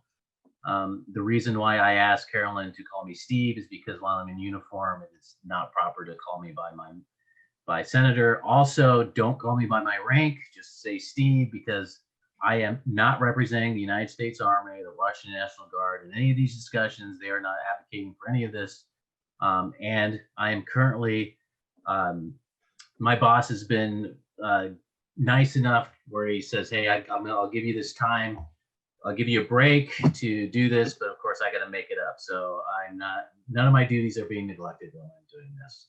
And I might leave at any moment because that's the situation I'm in now. So that's all I got. Thank you. That's my intro. Can you talk to us a little bit about what you see happening in the transportation budget? I know you have a proposal, and just kind of run through what the major parts of that are. Sure. Really quick. Number one, though, is just doing the regular budget. I think all the other panelists would agree. I mean, that's our main function. And so doing that is critical. We got some good numbers. I mean, we're down 120 million, but it's a lot better than it was, where we thought we were going to face $1 billion shortfall. So this is something that we'll have to work out. If you go out 10 years, there's still problems. And we've got a $3.7 billion lawsuit over our heads that we have to solve. In terms of a package, yes, I'm working on my transportation package. I've been working on it for a couple of years. It's in a different version now. Gathering information from the Blue Ribbon Commission that came out, information through different stakeholders. And I think the biggest problem that we're going to have is it's a COVID legislature. There's going to be emphasis on the operating budget. There's going to be, I call carbon wars, because you either have people who don't want to do anything, want to do a carbon fee or a cap and invest, and everybody wants to fight about it. And then, of course, there's the elephant in the room, low carbon fuel standards, which, of course, I'm not a big fan. And so all this is coming down. But we've overcome these things before, and I'm hopeful that we can get something going, because really it's a jobs package, and we have a lot of infrastructure needs. Thank you. Thank you. Senator King, I don't see your video on, or you're still muted. Are you there? I am here. Okay. Kind of your reaction, your thoughts about what's going to happen for transportation budget this session. Well, I think transportation is a much bigger challenge than the operating budget as we look at this. And obviously the funding is the biggest challenge. And then you look at the economy and you're going, well, how do you, to your point that you've made earlier, how do you come back and increase a variety of taxes so that you have more income? And do it on top of businesses and an economy that is struggling. I mean, you look at small businesses, they're hanging on by the skin of their teeth if they're still in business. And now we're still under another moratorium, and you're getting to the Christmas season. I mean, we're there, and this is where most of our businesses make their money, and we've shut them down, and particularly restaurants and the other entities that have been named. I mean, we're just shooting ourselves in the foot, if not the head here. So that's our challenge. We got to look at bonding. I mean, bonding is eating our shorts in transportation. We bonded and bonded and bonded, and now a huge part of our budget is paying off those bonds. Steve mentioned the culvert issue. We still have $3 billion to address there. Again, where do we find the money to do that? You look at all of the things that they want to do about climate and carbon, and from low carbon fuel standards, cap and trade, to a carbon tax. I'd rather look at some ways to incentivize rather than penalize. And so we're looking at trying to come up with some options there that may take away from just taxing the heck out of everybody and making everybody pay. Then you look at maintenance and preservation. DOT has told us they need $1 billion a year for the next 10 years just to get caught up. I mean, we have challenges. Fortunately, I get to work with great people like Representative Fye and Representative Barkas and Steve, and look forward to the opportunities to do that. They are, and I mean it sincerely, they're good people to work with. They're willing to listen to both sides and then try to find some common ground that we can agree on. So I'll leave it at that. I'm hoping that I will have somewhat of a proposal to bring forth to combat some of the other things that I expect to see at the start of session. I'll leave it at that. Thank you for the opportunity. Thanks. Representative Fye, your turn. Well, thank you very much for the opportunity and to share my thoughts and to be here with my great colleagues once again. I think we've got a chicken circuit, a virtual chicken circuit going right now in terms of seeing one another and chatting prior to the session, and we're going to be seeing a lot of each other once session starts. We find ourselves in the fix, quite frankly, because of lack of federal leadership. We have to do things here at the state because things don't get done. And I would just, not to be too political, but particularly confusing leadership at the presidential level in terms of how to address the circumstances of the pandemic. So we're left with the sort of the outcomes of that lack of addressing these issues. Certainly, we've stepped back in terms of the House Transportation Committee, and we've done a number of listening sessions. And I believe that the six members that have been working on this have found some consensus that we will be proposing once we get into session. But let me just talk a little bit about a financial fix that we find ourselves in, as Senator King indicated, and Steve indicated that we've got a problem with maintenance and preservation that's been neglected. We need to address it. We better not be cutting it to meet ends meet. We have the legal moral obligation of the culverts. And quite frankly, that will come out of, if there's no more revenue, that'll come out of projects. There's no other way to do it.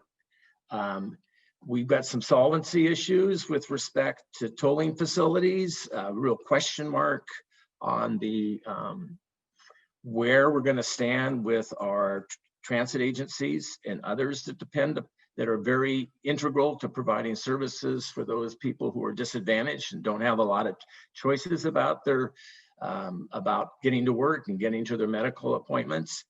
Unfortunately, we also have a history of really bypassing frontline communities. Equity will be a big issue in my caucus this year, and it will be, you'll see some focus on that with respect to our proposals that we come forward with. I'm a little bit more optimistic than some others about carbon, in that in the 90 meetings that we've held, I've had not a lot. I was surprised by the lack of a lot of pushback. I think people recognize that needs to be part of the solution going forward in transportation, both from trying to reduce carbon, but also as a means of paying for some what I would call multimodal type expenditures going forward to really remake our transportation system so that it is more accessible and available for frontline communities and the public in general. So I'll stop at that point and love to hear from Representative Barkas and the discussion that will follow. Thank you. Representative Barkas, if you can kind of approach from the transportation, but also I don't know that you were on earlier, but when we talk about housing affordability, transportation, or transit-oriented development, and some of those things might also be in your thought process when you're thinking about these things. Well, thanks, Carolyn, and thanks for the opportunity to be with you guys today and to be with my colleagues here. The four of us, like Rep. Fi said, we've been touring a lot together and talking together. It's a new opening for you, Representative Fi. That was the first time we've gone down that federal. Won't go there now. We love to work in the spirit of bipartisanship and keep it local here in the state of Washington, not the federal government. So I think that's where my head will be. And also, I think, Steve, I got a great idea for you. You need to change your backdrop for these to be one of those, hello, my name is Steve. Create that, put it behind you, and then we'll never forget. That would be awesome. But anyway, always got to have a little levity. I think that we've got a lot of work ahead of us, no doubt about it. I'm not putting together a House transportation package from the Republican caucus. We're working together. I do believe we will do the same thing we did last year. We had a good dry run with I-976 which really forced us to come together in a bipartisan way to establish our priorities, to look at the existing revenues, to look at the departments and projects. And I mean, we dug a little deeper, I think, than has been done in a while. And it actually has given us a good roadmap, sorry about the pun, but a good roadmap for the challenges facing us with the COVID reductions in revenue that we have to face. There's no doubt about it. Our state is growing, our infrastructure is weakening, our maintenance and preservation sucks. I mean, there's a lot of stuff that we're facing that we've got to deal with, and we are going to have to look at everything, including revenue, at some point in time. Is this the right time to do that? I think it's going to be very challenging to do that. The people are facing hardship after hardship. It's got locked down again for another 2-3 weeks, whatever it is. I think coming back and saying, hey, we're all glad to be back here. We're going to fix all your stuff. And oh, by the way, here's a little new tax for you. That's going to be a hard sell. But over time, we're going to have to really have those hard conversations because we have to look at being able to support our transportation system. Maintenance and preservation had some good ideas I think we'll bring back. Looking at existing revenues and existing taxes like the sales tax on motor vehicles, that is a good nexus from the general fund that could be a transportation related revenue source. And I think we'll have that conversation along with others. Carbon is on the table. I would agree with Steve in that I'm not a fan at all of the low carbon fuel standard because it doesn't really accomplish, I mean, it does accomplish some things, but it doesn't accomplish things that we need to if we're going to be looking at carbon, not only as a reduction for our climate goals, but also as a revenue source. So we need to be talking about that. And there are many proposals right now floating around. There probably will be a little bit of pushback there at Representative Fi, I'm sure, as we do that. But we don't like to call it pushback. We like to call it working solutions and compromise. And we'll get there somehow, some way, as we have shown. I mean, we're one of the only budgets, I think, over the last, passed unanimously, by the way. And that is a testament to the work that the four of us do and the committee does and our staff does. To your point about housing affordability, transit oriented, a lot of discussion. We've been looking at these. We've been looking at incentives, tax incentive zones within a mile around transit oriented development. How do we look at that? How do we expand that throughout the entirety of the state? So it's not just centered around like light rail, which was some of the conversations. But it is an opportunity as we look at my other favorite thing, and that's housing, and the fact that we have a massive supply shortage of housing. And that crisis was here long before the COVID crisis. It's been, made worse by the COVID crisis. So transportation is integral to everything, whether it's job creation, economic recovery, housing, keeping people moving. I mean, we're at the center of it, and we've got a lot of work ahead of us. that I'm, looking forward to doing here as we get started. However we get started, we don't really know how we're going to get started. I mean, we still a lot of questions remaining on how this session's even going to unfold, but we'll figure it out because we're pretty good at that. Thank you. All right, so I'm going to go ahead and open up and say, if you've got questions, please type them into the Q&A button, and we'll start asking some questions. But I'm going to start off with, I think, one that's really important. There is, of course, in 2015, you funded the Gateway Project, which, of course, were the 509, 167, the 405 interchange. And I'll open it up for any of you to address. What do you see happening in terms of that project? I mean, we just sped up in your budget. You just sped up the work on it, and with everything going on, what are you seeing happening with that? Well, I'll start. Sure. This is an incredibly important project for the Puget Sound region, but not just the Puget Sound region. It has economic statewide ramifications because of how we get our goods and services in and out of the ports. And the ports must remain competitive. Tacoma is one of the primary, the Seaport Alliance between Seattle and Tacoma. We have to compete with Canada and Long Beach and LA and everything else. And we need to remain competitive to be able to do that. This was a hard fought project, some tough conversations, again, reaching some bipartisan solutions and votes and such on tolling of 167 and some of the other projects. Of course, we'll have the revenue conversation about tolling here this year, but there has been good news in some of the advancement, some of the federal money, some of the things are getting there. I think it's my commitment. I know that probably my colleague in the House and many others, our commitment is to make sure that this project remains on task, on time, and that it gets done to make sure that this critical infrastructure is in place. Representative Fye, and then I'll move to the Senate. Sure.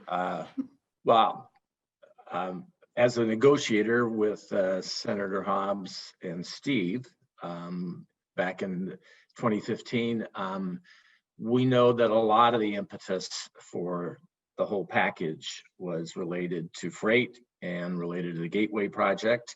I'm not sure we would have had a package absent those needs.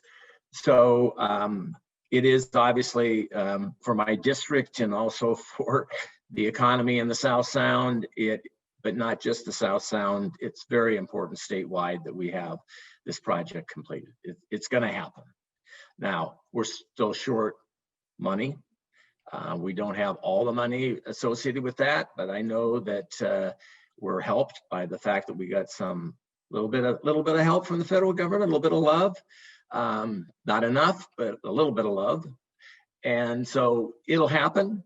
But it's all in the context that we don't have the revenues to pay for what we put in the Connecting Washington project, right? And so it behooves, I would say this, it behooves that the folks in the South Sound continue to support this, and that those local commitments that were made by the jurisdictions that said they were going to step up, because that was also integral to the success of getting this package passed and getting as much money as we did for the Gateway Project done. We better be living up to those commitments. And maybe the locals can help us step this up a bit in terms of their contribution to help meet the shortfall, because we're in a tough situation. I know local governments are as well, but what the state is a beneficiary, but also this whole region is gets a benefit out of that project. And I want to make sure we continue those commitments and that we continue to have the communities in the South Puget Sound area step up and provide some resources for this. Okay, Steve or Senator King? Yeah. Senator Curtis. So there's a few reasons why it's not going to fail, or it's not going to be delayed, is because number one, it's too important. I mean, there's some projects we've all of us on our panel have seen them. These member projects, it's like, hey, if they disappear, not a big deal. This is a pretty big deal. So I don't see this going away. The other thing is it's about the votes. Do you know how many votes you would lose if you didn't take care of that? Well, a lot. And I know there's something called the Tacoma Mafia. They say they don't exist. That's not true. Representative Fye totally denies there's a Tacoma Mafia, but I believe there is.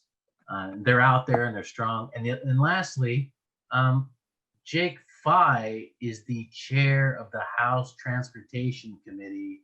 Do you think for one moment that anything's going to get out without addressing that? So on those things, there's just no way. And for me, I feel it's important too. So it's going to be fine, South Sound Chamber of Commerce. Senator King, anything to add? I would add maybe a couple of things. One, I agree with the good chair of the House that we're going to need more help from the feds. You know, we passed a bill that said we're going to toll or we're going to bond the revenue on hot lanes.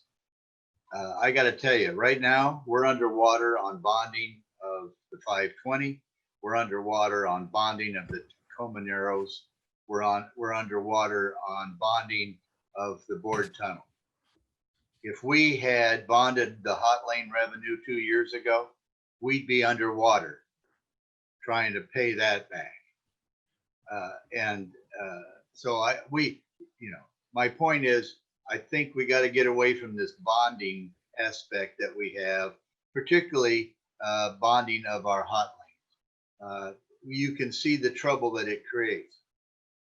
That being said, I understand the significance of this gateway project.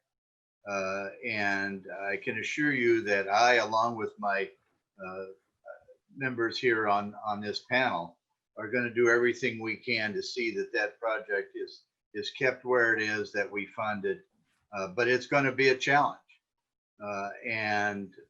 But I honestly believe that bonding of hot lanes, we got to look at that, because we would be in deep, deep trouble if we had done this previously. We got to be reasonable about it. But the value of this project, particularly from my district, we all know the number of trucks that come over that haul all of our fruits and vegetables and other products from the east side, how critical it is. So, yeah, I agree with Steve. It's not going away. FI's not going to let you down, but we got to find a different way to fund it, in my opinion. And we'll all work together to do that. We do have a question from the audience. How do we add more housing without increasing the cost of transportation and still protect our competitive advantage with our environment? And this is more of a housing question. I don't know, maybe. So my quick answer is, you got to look at all of the restrictions and requirements that cities, counties, and the state have placed on building housing, and just look at every time you turn around, a new restriction, a new requirement is being added that just drives up the cost a little further and makes it harder and harder for all of us to buy and own a house. It's government that's doing it to themselves. We got to figure out how to back off a little bit and let us address the issue. I'll leave it at that. Thank you. Anyone else? Well, Senator King said it really well, but I think Representative Fye and I are going to sponsor an ADU bill this year. Sorry, inside joke. Anyway, got all these things. I was on a panel the other day and we were talking about, it was actually the assembly days on the community housing development. And we were talking about farm worker housing and the crisis that we're facing in Senator King's area with our migrant workers and farm workers and all the housing, the lack of housing. And as this presentation unfolded, it became very clear that our own state government, along with federal requirements, have literally cut the housing supply in half over the last several years. The crisis did not exist in its present form 5-10 years ago, right? I asked how many more people have come in. Well, there's been increases in the workers, that's true. But due to all these regulations put on them, the lack of housing has diminished because they can't provide it. And the cost of building new housing is so high that you can't build a product that's cheap enough unless the government does it. And we know the government doesn't build cheap housing, period.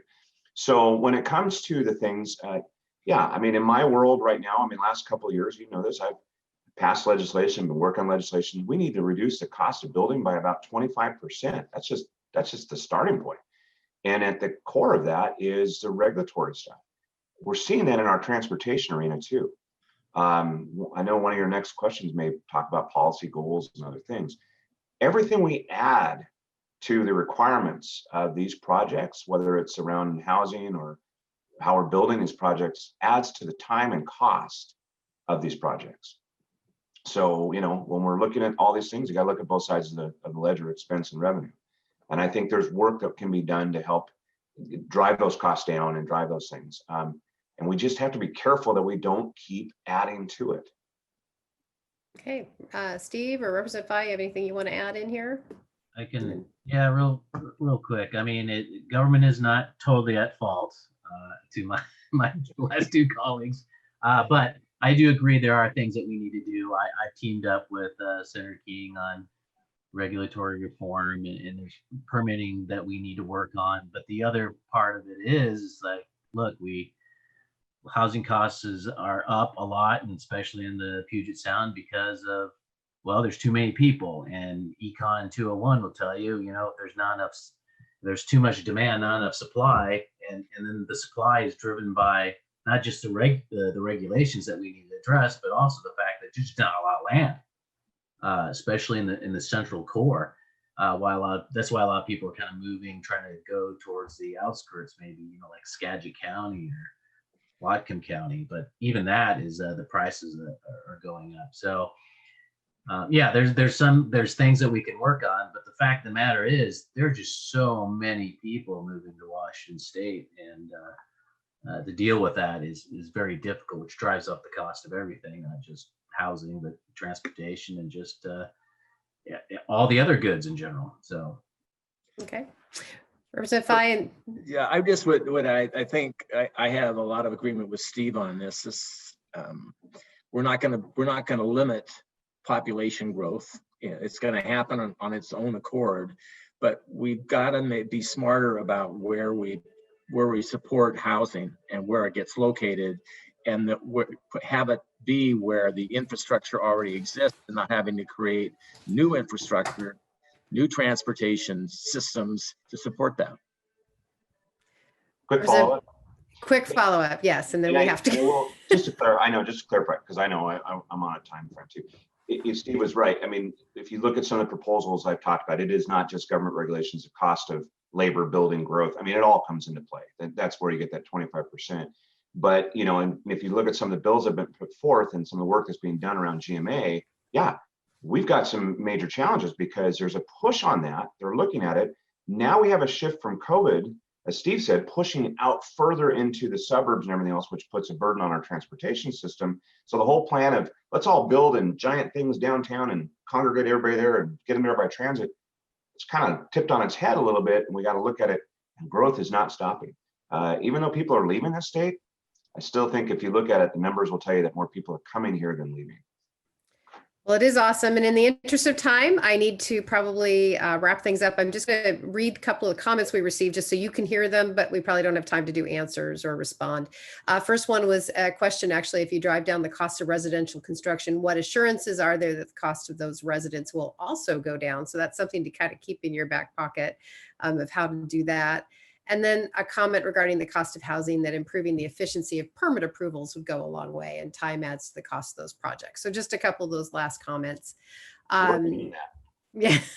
So I want to say thank you to all four of you, and actually all the panelists. I really appreciate your attending today. I know the entire South Sound Chamber does. We're not going to have a formal sign off or adjournment, but we do appreciate all of you participating today. And to everyone who's listening out there, on behalf of the South Sound Chamber of Commerce Legislative Coalition, thank you for attending. If you have additional comments or questions or anything you want to give feedback to, please contact your chamber and they will bring it into our discussion. I know I did have somebody ask about Equity Lens, and we do have that as part of our overall look at how we look at things that impact the region. So thank you very much, and hopefully next year we'll see you all in person. Thank you.